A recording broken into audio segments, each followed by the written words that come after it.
The air in the courtroom was heavy with silence, broken only by the occasional shuffle of papers and murmured conversations. It was an ordinary morning in the small town of Brookhaven, where everyone seemed to know everyone. Judge Malcolm Sterling adjusted his black robe and scanned the day's docket with his usual stern expression. He was a man known for his strict adherence to the law and an unyielding belief in fairness, or at least his version of it. "Next case," the clerk called, her voice echoing off the wooden walls. A middle-aged black woman stepped forward from the back of the room. She moved with quiet confidence, her posture straight, her hands clasped lightly in front of her. Her name, written neatly on the docket, was Eleanor Davis. She wore a simple, neatly pressed gray dress, and her thick, coiled hair was tied back into a bun. She appeared calm, even as many in the courtroom cast curious glances her way. Judge Sterling didn't look up at first. "You're here for a traffic violation, Ms. Davis," he said, his voice clipped. "Running a stop sign, is that correct?" "Yes, Your Honor," Eleanor replied in a steady tone. Sterling finally glanced up, his sharp eyes scanning her. "The law is clear on this, Ms. Davis. Running a stop sign endangers others on the road. I hope you understand the seriousness of this offense." Eleanor nodded slightly. "I do, Your Honor. However, I'd like to explain the circumstances." The judge raised a hand, cutting her off. "I've heard it all before, Ms. Davis. Late for work, didn't see the sign, or maybe the brakes weren't working. None of it changes the fact that you broke the law." The words were spoken firmly, and a few people in the courtroom exchanged looks. Eleanor, however, remained composed. She didn't argue or raise her voice. Instead, she said, "I understand, Your Honor." Her calmness seemed to irritate Judge Sterling. He leaned forward slightly, adjusting his glasses. "Do you have anything else to say before I impose the fine?" Eleanor hesitated, not because she was nervous, but because she was choosing her words carefully. "I only ask for fairness, Your Honor," she said finally. The judge frowned. Fairness. What could be fairer than the law? He straightened in his chair, clearly unimpressed. "Fairness, Ms. Davis, is applying the same rules to everyone, regardless of who they are. That's what I aim to do." His tone carried a hint of finality, and without further discussion, he announced her fine, a hefty amount for a seemingly minor violation. The gavel came down with a sharp crack, signaling the end of the case. Eleanor stepped back from the stand and reached into her bag, calmly writing a check to pay the fine. As she handed it to the clerk, her name and title were clearly visible on the check. Dr. Eleanor Davis, Nobel laureate. A ripple of whispers moved through the courtroom. The judge froze mid-motion, the next case forgotten for a moment. He glanced back at Eleanor, his expression unreadable. She met his gaze briefly, then turned and walked out of the courtroom with the same quiet confidence she had walked in with. Little did Judge Sterling know, this seemingly simple case was about to teach him a lesson he would never forget. The courtroom settled back into its usual rhythm, but Judge Sterling's mind lingered on the previous case. He couldn't shake the name he had seen on the check. Dr. Eleanor Davis, Nobel laureate. It echoed in his thoughts as he tried to focus on the next case. Who was she? And why had she been so composed while facing his stern questioning? As the next defendant nervously stammered through their testimony, Sterling's attention drifted. He glanced toward the clerk, who was discreetly examining the check Eleanor had handed over. The faint buzz of whispered conversations from the gallery told him he wasn't the only one curious about the woman who had just left. When the courtroom broke for recess, Sterling retired to his chambers, still unsettled. He pulled out his phone and typed Dr. Eleanor Davis into the search bar. The results were immediate and overwhelming. Articles, interviews, and photographs filled the screen, each one detailing her incredible accomplishments. Dr. Eleanor Davis was not just a scholar, she was a global icon. A renowned scientist in the field of environmental sustainability, she had developed groundbreaking technology to combat climate change. Her research had saved countless communities from the devastating effects of natural disasters. Just last year, she had been awarded the Nobel Prize for her work. Sterling stared at the screen, the weight of his earlier dismissal sinking in. How could someone so accomplished be standing in his courtroom over something as trivial as a traffic violation? And why hadn't she mentioned who she was? Most people with her level of recognition wouldn't hesitate to use it as leverage. He leaned back in his chair, running a hand over his face. Fairness, she had said. The word now felt like a quiet challenge. She hadn't demanded special treatment or tried to justify herself. She had simply asked for fairness, trusting that he would see her as any other citizen. But had he? Sterling thought back to the way he had addressed her, his tone sharper than necessary. He prided himself on being impartial, but was he? Did he let his assumptions, her appearance, her calm demeanor, cloud his judgment? The more he thought about it, the more uncomfortable he became. Eleanor had handled the situation with grace, while he had rushed to conclusions. He had lectured her about fairness without realizing that he was the one who needed the lesson. As the afternoon session began, Sterling couldn't shake the feeling of regret. He sat through the cases mechanically, his focus elsewhere. The words Dr. Eleanor Davis, Nobel laureate, echoed in his mind, a reminder of his own bias. By the time the court adjourned for the day, Sterling had made a decision. He called his clerk into his chambers. "Do me a favor," he said, handing over a file. "Find out how to reach Dr. Eleanor Davis. I'd like to speak with her." The clerk raised an eyebrow, but nodded, taking the file. Sterling sat back in his chair, his thoughts racing. He didn't know what he would say, but he knew he needed to say something. This wasn't just about a traffic violation anymore. It was about facing the truth and learning from it. The next morning, Judge Sterling sat at his desk, his thoughts still on the events from the day before. He had placed a call to his clerk late in the evening, asking for Dr. Eleanor Davis's contact information. He was anxious but determined to make things right. As the morning court session began, he couldn't focus. His mind kept returning to the picture of Eleanor, the calm, composed woman who had stood before him with nothing but dignity. When the courtroom broke for a brief recess, Sterling looked up to see the clerk standing in the doorway, holding a small envelope. "Judge Sterling," the clerk said, her voice hesitant. "I found Dr. Davis's contact information. She's agreed to meet with you this afternoon." Sterling nodded, grateful. "Thank you. Please make the arrangements." Later that day, Judge Sterling stood nervously outside a small cafe where he had agreed to meet Dr. Eleanor Davis. It was a casual place, quiet and out of the way, a setting far removed from the formality of the courtroom. He had no idea what to expect, but he was ready to hear her thoughts. When Eleanor arrived, she was dressed casually, in a soft sweater and slacks, looking every bit the brilliant yet approachable woman he had read about. She smiled warmly as she approached him, her eyes kind but wary. "Judge Sterling," she greeted, extending her hand. "It's nice to finally meet you outside the courtroom." Sterling shook her hand, feeling a bit out of place. "Thank you for agreeing to meet me, Dr. Davis. I wanted to apologize for how I treated you yesterday. I didn't fully understand who you were, and I let my assumptions get the better of me." Eleanor gave a small nod. "I appreciate your apology, Judge, but I have to be honest. I wasn't expecting anything from you. I don't need anyone to treat me differently because of my achievements. I just want fairness. That's all." Sterling shifted uncomfortably in his seat, feeling the weight of her words. "I understand that now. I've been thinking about it a lot. Yesterday, I acted in a way that I'm not proud of.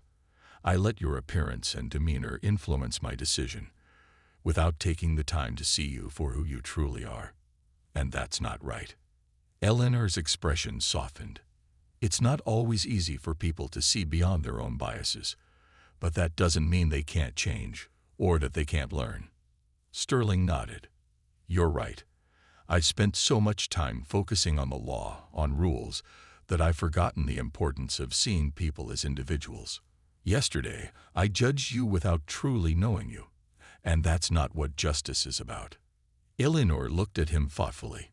Justice is about fairness, yes, but it's also about understanding.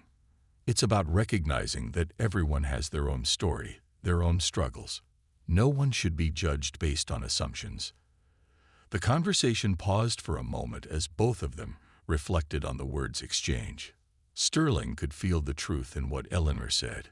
It wasn't just about what happened in the courtroom. It was about recognizing his own flaws and being willing to do better.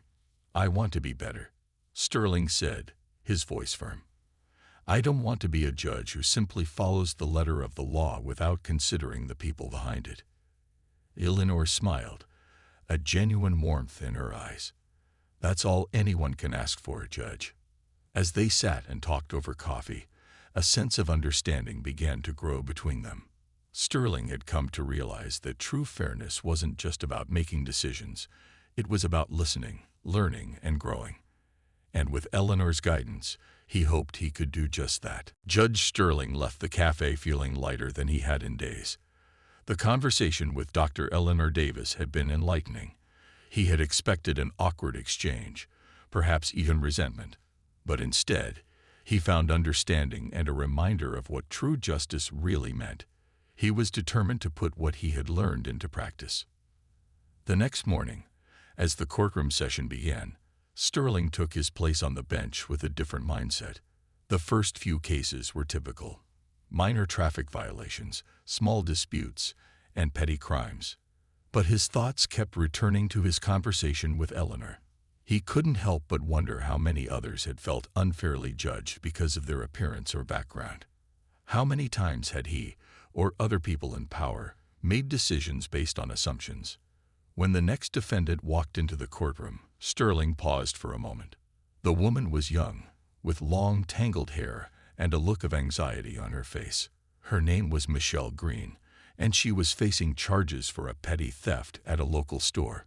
Sterling read the case file quickly, noting that she had a criminal record. It was easy to jump to conclusions based on her past. But as he glanced up at her, something inside him told him not to rush.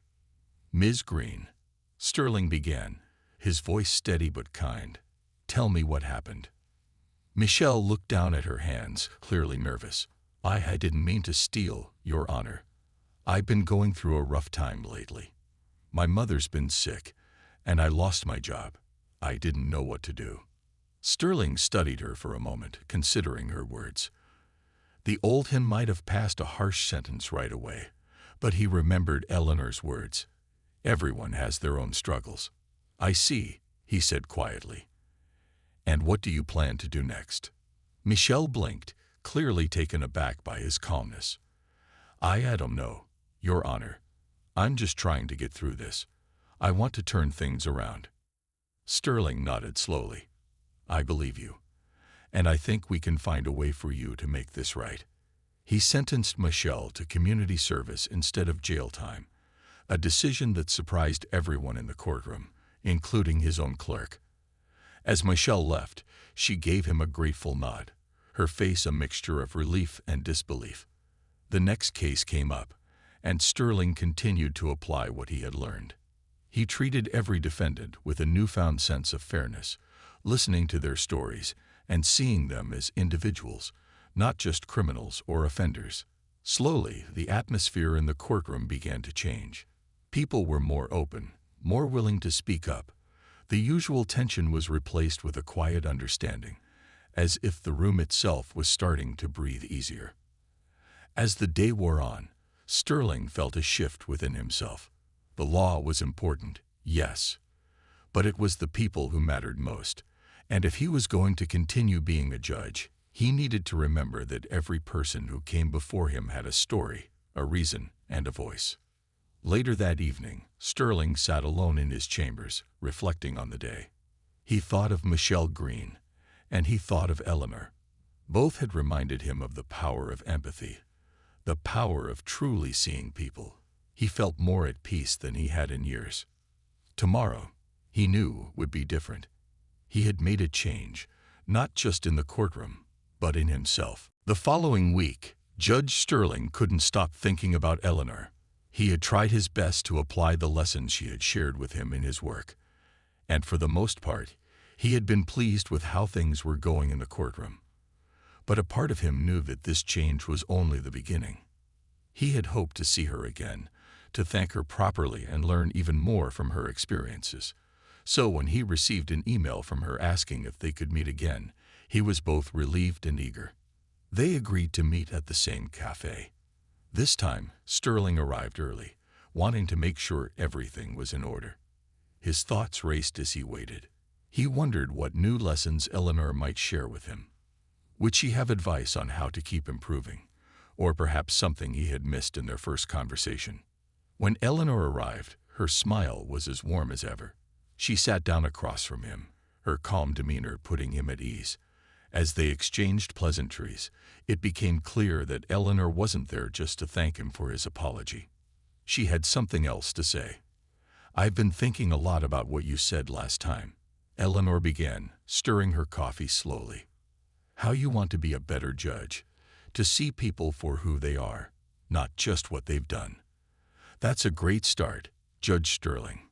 He nodded, grateful for her encouraging words. "I want to be better. I've been making a real effort, but I know I have a long way to go."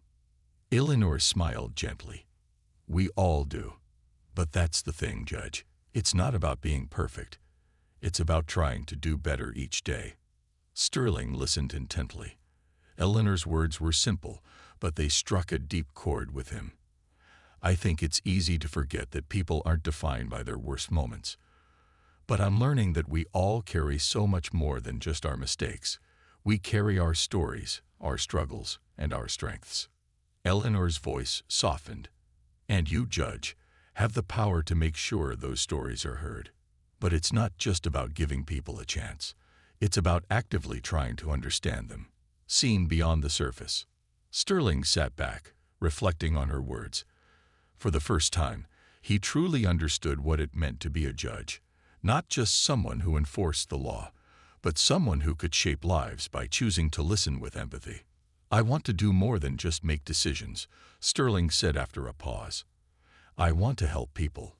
I want to give them a real chance to turn things around, just like you did with me." Eleanor's eyes sparkled with understanding. "That's all anyone needs, a chance to change. It doesn't mean they won't make mistakes again, but it gives them a chance to prove they can do better. And sometimes, that's enough to turn someone's life around." They spent the next hour talking, not just about the courtroom, but about life. They shared stories of their childhoods, their families, and their hopes for the future. Sterling realized that he wasn't just learning about how to be a better judge. He was learning how to be a better person. When they finally stood to leave, Eleanor placed a hand on his shoulder. "Thank you for listening, Judge Sterling. Keep listening. You'll be amazed at the difference it can make." Sterling nodded, feeling a newfound sense of responsibility. As he walked away from the cafe, he felt more determined than ever to continue growing, to continue seeing people for who they truly were, not just for their mistakes, but for their potential. Judge Sterling spent the next few days reflecting on his conversations with Eleanor. Each word she had spoken seemed to echo in his mind. He thought about his role as a judge and how it wasn't just about handing out sentences. It was about understanding the people in his courtroom and making decisions that considered their circumstances, not just the law. As he sat in his chambers one afternoon, the door opened and his clerk stepped inside. She handed him a file with the next case. Sterling glanced at it quickly. Another petty theft charge. The defendant was a man named Thomas Wells, caught trying to shoplift from a local store. He had no prior criminal record, just a history of struggling to find work. Sterling felt a pang of frustration. He had seen cases like this before, and it was easy to make a quick judgment. It was easy to assume that someone who committed a crime must be a criminal at heart. But after his discussions with Eleanor, Sterling knew that this wasn't the right way to think. When the case was called, Thomas walked into the courtroom with his head down, nervously shuffling his feet. He was a young man in his late 20s, his clothes worn and shabby. He looked out of place in the polished, sterile environment of the courtroom. Sterling noticed his hands shaking as he stood before the bench. "Mr. Wells," Sterling began, his voice calm but firm. "I see that you've been accused of stealing. What do you have to say about this?" Thomas swallowed, his voice shaky. I didn't mean to steal, Your Honor. I've been out of work for months. My rent's overdue, and I couldn't afford to feed my kids. I made a mistake. I know that." Sterling studied him carefully. This wasn't the typical hardened criminal who came before him. This was a man who had made a desperate choice, someone who had found himself in an incredibly difficult situation. "I see," Sterling said slowly, his mind working through the details. He looked down at the case file, then back at Thomas. "You've never been in trouble with the law before." "No, Your Honor," Thomas replied, shaking his head. "I've always tried to do right. This was just a desperate moment. I didn't know what else to do." Sterling felt a pang of empathy. He remembered his own struggles, the times when life had felt overwhelming. He realized that this man was not a criminal. He was someone who had been pushed to the edge by circumstances outside his control. "I understand," Sterling said softly. "I understand more than you might think." He paused for a moment, considering his options. He could give Thomas the maximum sentence for theft, but what good would that do? It wouldn't change the fact that he had been struggling, nor would it help him get back on his feet. Instead, Sterling made a decision that surprised everyone in the courtroom. "I'm sentencing you to community service," he said, "and I will personally ensure that you get help finding a job. I want you to have a chance to make things right." Thomas looked up in shock, disbelief spreading across his face. "Your Honor, are you serious?" Sterling nodded. "I'm serious. Everyone deserves a second chance, Mr. Wells. I hope you'll use it wisely." As Thomas left the courtroom, his eyes wide with gratitude, Sterling felt a sense of peace. He knew it wasn't a perfect solution, but it was the right one. He had learned an important lesson that day, not just about the law, but about the power of compassion and understanding. As he sat back in his chair, Sterling reflected on everything Eleanor had taught him. True justice wasn't about harsh sentences or following the rules to the letter.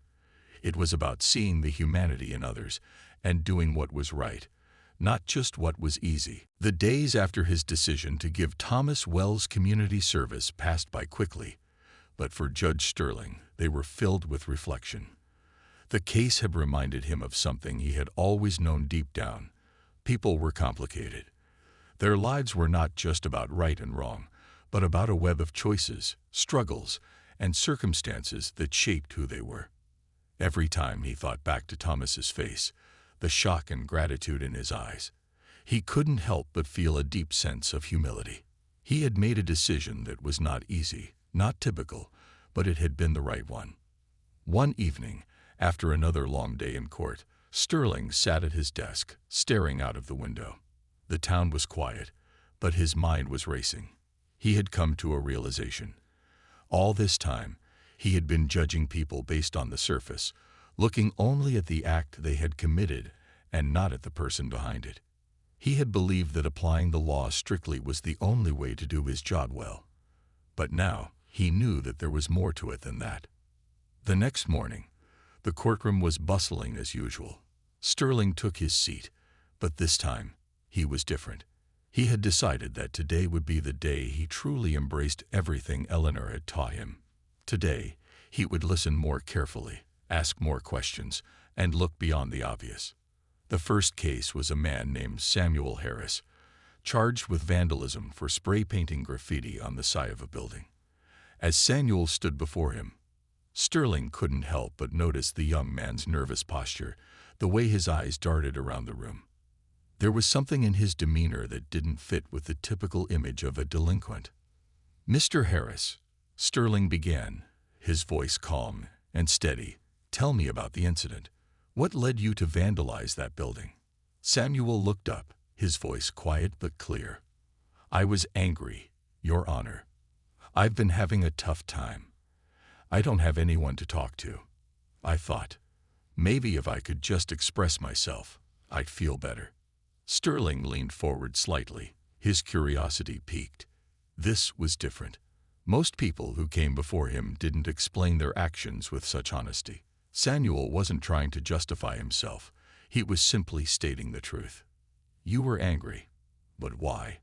Sterling asked gently. Samuel hesitated for a moment, then spoke again, his voice cracking a little. "My dad lost his job. My mom's been sick for months. I don't know what to do.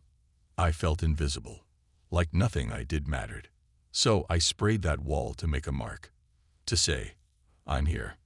Sterling felt a deep sense of understanding wash over him. This wasn't just a case of someone causing trouble for the sake of it. This was a young man crying out for help, for attention in a world that felt so overwhelming. Sterling knew that punishing him wouldn't help. What he needed was guidance, a chance to heal, not just a fine or a sentence. "I understand, Samuel," Sterling said softly. "Your feelings are real, and I see the pain behind your actions. I'm not going to punish you the way you expect. Instead, I'm going to order you to take part in a community art project. I want you to express yourself in a way that helps others understand you, not hurt them." Samuel blinked in surprise. "You mean you're not going to make me pay a fine or send me to jail?" "No," Sterling replied. "What you need is a chance to build something positive from your anger. This is your chance to do that."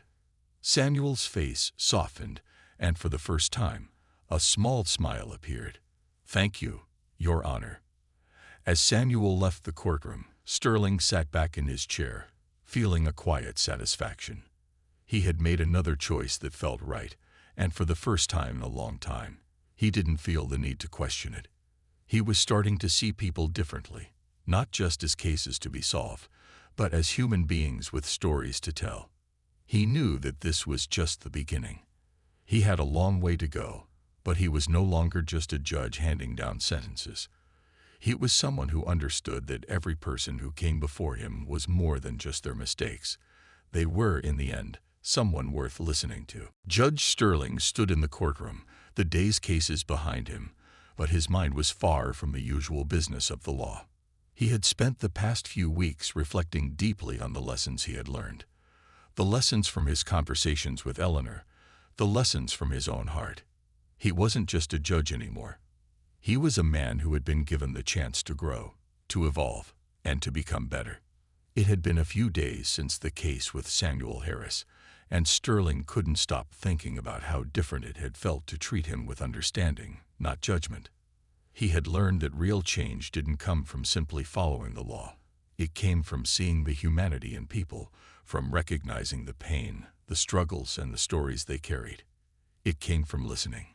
The courtroom had changed too. The atmosphere was no longer tense or heavy with suspicion. There was a new sense of respect, not only for the law but for the individuals who came before it. People started to show up on time, prepared, and even some of the attorneys began to approach their cases with more empathy. There was a shift, and Sterling knew that he had been the catalyst for it. He had shown that fairness wasn't about punishment. It was about finding a way to help people get back on their feet. One afternoon, as he was finishing up for the day, his clerk entered his chambers with a letter in hand. Sterling looked up from his desk, curious. "This came for you," she said, handing him the envelope. Sterling opened it slowly, wondering what it might be. Inside was a letter from Dr. Eleanor Davis. As he read her words, a sense of pride swelled in his chest. Eleanor had written to thank him again for taking her advice to heart. She praised the changes he had made, not just in how he handled cases, but in how he saw people. She told him that the work he was doing was important, that even small acts of understanding could lead to great change. Sterling placed the letter down carefully. He thought of everything he had learned from Eleanor, the way she had opened his eyes to the real meaning of justice. He had once believed that his job as a judge was simply to follow the law and impose sentences. Now, he understood that it was about much more than that. It was about making sure people didn't get lost in the system, about giving them a chance to make things right, and most importantly, about recognizing that everyone deserved to be heard. As the days turned into weeks, Sterling continued to apply what he had learned. He treated every person who walked into his courtroom with respect, no matter their background, their race, or their past mistakes. He made sure they had the opportunity to tell their stories, and whenever possible, he found ways to help them rebuild their lives. The word of his transformation spread throughout the town. Soon, people began to notice the change in the courtroom. It wasn't just the judge who had changed, it was everyone. The community was beginning to believe that real justice wasn't about being harsh or unforgiving, but about seeing each other as people, not just cases. As Judge Sterling left the courthouse late one evening, he felt a deep sense of peace. He knew that his work wasn't finished, but for the first time, he felt he was on the right path. The lessons he had learned from Eleanor had not only changed his career, but they had changed his life, and he was proud of the person he had become.